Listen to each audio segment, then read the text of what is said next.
Kia ora, ko Peter Gainsford aho, no mai, haere mai, welcome to Kiwi Hellenist. People love the idea of a historical Trojan War. It's always popular, but especially this year, with the new Christopher Nolan film of the Odyssey coming out. The war is best known through Homer's other beloved epic, the Iliad. And I understand when people want to think it's based on a real historical conflict. I don't agree with them, but there are many arguments involved, so it's complex. It's understandable that different opinions arise. But when someone says historians agree, or there's a consensus among scholars that the story is based on a real conflict, that's different. Saying there's a consensus seems a very straightforward claim. You might think it'd be really easy to check. And it is. But if you do check, you'll find it's totally false. It is definitely not agreed among historians that there was a historical war. I can't handle the main question here. Was the Trojan War real? That's too much involved. There's too much involved. It needs a book-length treatment. What I can do here is show you what scholars are actually saying.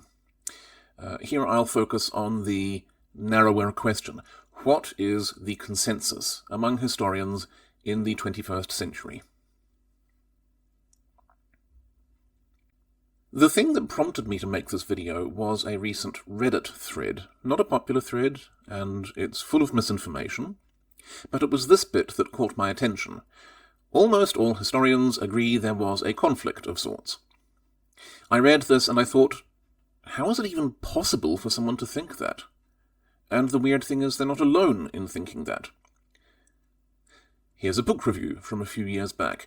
A general consensus has emerged. Here's Wikipedia as of February 2026. Many scholars agree that the Trojan War is based on a historical core.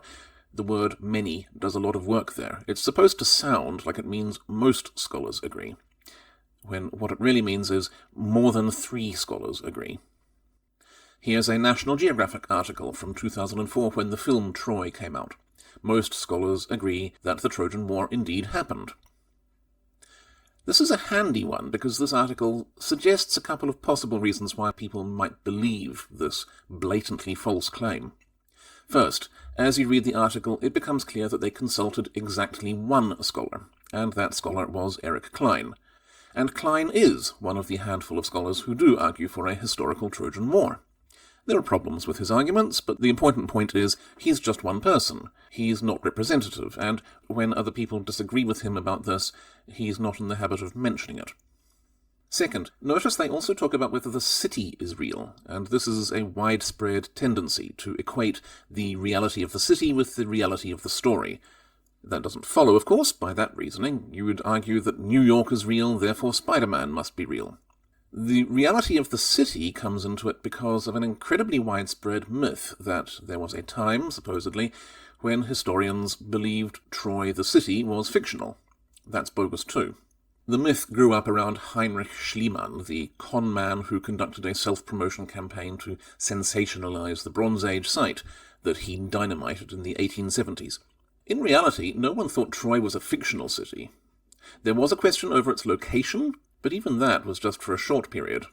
In 1791, a French diplomat, Jean-Baptiste Le Chevalier, had published a book arguing that Troy moved around over the centuries. That book was driven by the idea that if it doesn't look like Homer's Troy, it can't really be Troy. It was wrong, of course, but there was never any uncertainty about the location of the classical city. Troy was a well-known site. There was continuity. There was a thriving city there until about 500 CE, and it wasn't abandoned until the late medieval period. The Bronze Age layers weren't uncovered until the 1870s, but the site was never lost. The doubts only arose once Schliemann cast himself as standing up against an entrenched orthodoxy and got people to think doubting the myth was the same thing as doubting the city. Anyway, that's what popular sources say. That's the myth, that scholars agree there was a real war. What do actual scholars say? So, first, there are 2 scholars who have actively argued in favour of a historical Trojan War since the year 2000. I've mentioned Eric Klein. Klein is mainly known as an archaeologist of ancient Israel. His 2013 book The Trojan War, A Very Short Introduction, is the clearest statement of his views. But in spite of the title, it's not an impartial overview for beginners, it's an attempt to persuade you. The other one is Joachim Lartach. His 2001 book Troja und Homer, Troy and Homer, was very popular in Germany and had moderate success in the English-speaking world. Lartach actually specializes in Homer, unlike the vast majority of people who argue for a Trojan War. Lartach brings more specialized expertise to the subject than Klein, though their conclusions have some key differences. For example, Lartach sticks with a date for the war of around 1200 BCE, which was also traditionally popular in the 1900s, while Klein pushes the war back to the 1400s. A couple of other names you may have come across. Manfred Korfmann, the archaeologist who was in charge of excavations at Troy until his death in 2005. Korfmann didn't write dedicated books or articles on the subject, but he was sympathetic to the idea of a historical war.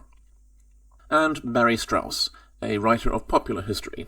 His 2007 book, The Trojan War, A New History, doesn't present new research, it's mostly a retelling of the myth, but his introductory chapter favours a historical war, and draws all of the relevant argumentation from Lartach. Again, this illustrates the danger of consulting a single source and assuming it's representative.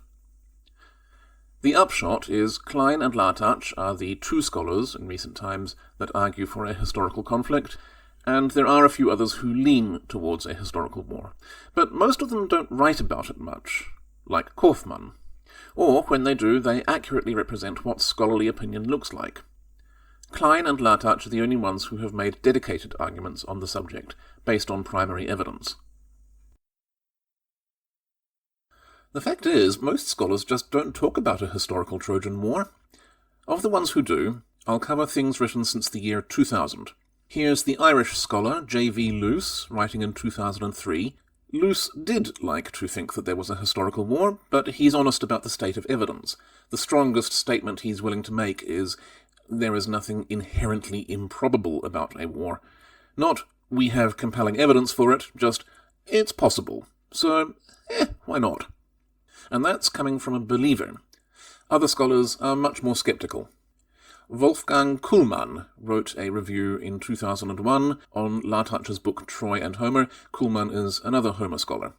Lartach's book, he says, proceeds without adequate consideration for all available facts and the related debates. It cannot bridge the gap between the world of the Hittites and Anatolians before 1200 BCE and the Iliad of Homer in the 7th century BCE. The book is not an adequate representation of the present state of research. Drop mic. End of review. Also from 2001, here's Michael Siebler, in a book written for a general audience. He sums up the views of some 20th century Trojan War believers and then writes, of course, this view of things remains a matter of faith, and there is still no clear proof. Here's the ancient historian Dieter Hertel, writing in 2003, if we sum up a look at the destruction layers from Troy 6 to Troy 7b2, we get the following results. There is no evidence whatsoever that allows the end of these archaeological layers to be attributed to a siege and conquest. Here's Kurt Rafflaub in 2005. Upon close inspection, the arguments supporting the historicity of the Iliadic Trojan War still prove far from conclusive. Trevor Bryce, the Australian Hittitologist, writing in 2006, the truth is that we have too little information about Wilusa's, that is, Troy's, history, to be of any use in a search for possible historical origins of the Trojan War tradition. Here's Jonas Gretlein in 2010. We cannot rule out that the Iliad contains memories of an actual war, but the archaeological evidence does not suffice. Natale Barca in 2023. Whether the Trojan War was a real or imaginary event is an open question. Elsewhere, Barca comes across as a believer, but like Luce, he doesn't want to misrepresent the consensus. And from this year, some more informal statements. Writing in January 2026, here's Stefan Blum, a member of the Troja project at Tübingen, writing in The Conversation. He emphasizes that the archaeological layers we see at Troy aren't a sign of destruction, but rather of stability and continuity. The only truly destructive phase that he identifies is in the early Bronze Age. nearly 2,000 years before Homer, 700 years before there were any Mycenaeans. And in February 2026, the Homer scholar Joel Christensen posted this meme on Blue Sky in connection with the upcoming Odyssey movie. There's no such thing as historically accurate Homer. Don't make me tap the sign, indeed. But my personal favourite is from 2016. The American Hittitologist Mary Bachvarova, in her book From Hittite to Homer, writes, "The Iliad cannot represent accurately the situation in the Mycenaean period." A page later, she goes on, "The provably accurate memories about Troy are solely the dynasty name Alexander, and its city god, Apollyon. That's an older form of the name Apollo." She's talking specifically about memories of Bronze Age Troy here. Of course, the Iliad does feature elements of the contemporary city, like the cult of Athena Ilias. Another page further on, Bachvarova writes, "What is clear is that the story of the fall of Troy follows traditional Near Eastern narrative patterns. That is, the legend does have connections to the Bronze Age in the form of fiction tropes. Nothing to do with historical events. This is what the consensus looks like."